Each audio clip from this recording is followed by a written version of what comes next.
Hi, this is Matt from Mountain Stream Teas, and I'm on a sourcing trip to one of my favorite areas of Taiwan, Reishui. And we're in a very organic, regenerative farmed garden of which we source our honey fragrance black teas and the honey black oolong, among other teas. And I thought I'd show you exactly what people should know about their tea leaves, what people should know if they're buying really high quality teas. What is the actual pick of the tea leaf from the plant? Let's take a look.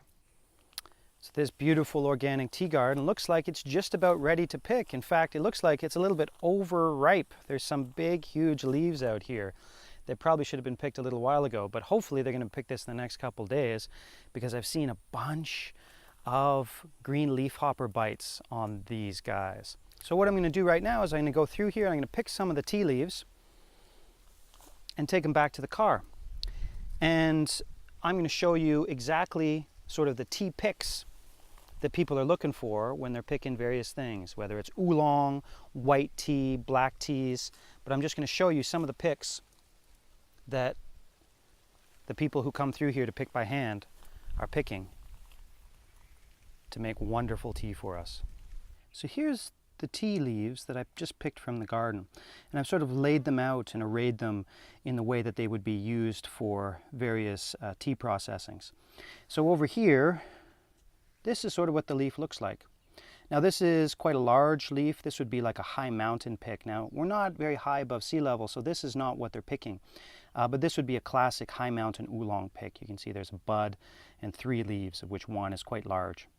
Now what they're doing down here, because we're in the lower elevations, is stuff like this. So these guys here would be the oolong pick. So if they were making oolong down here, lower elevations, you're about 400 meters above sea level, they would be using this sort of pick to make the oolong teas. Now they don't make as much oolong here as they make black tea, just because this is an area mostly for the honey fragrance black tea. It's what it's famous for.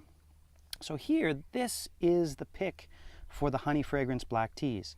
As you can see, there can be a little bit more stem, but generally speaking, it's much smaller. A bud in 1 leaf, maybe a bud in 2 leaves, but there's not a lot going on in these. This is what you would usually get in your sort of regular run-of-the-mill black teas. Now over here, something like this.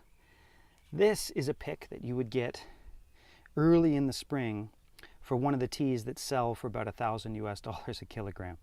Now this would be the first pick, and this is what they would get. Now some of these picks, this big, and this one here as well, you know, this one's also pretty small, but some of the picks like this you will find in sort of the teas that the normal sort of honey fragrance black teas and things like that. But generally speaking, these are only for the premium best of the very, very, very best teas. So right now, let's go back to the processing plant, and there should be some tea withering there today. It's such a beautiful day. And we're going to see what exactly, let's see if we can guess what kind of tea they're making from what pick they've got withering.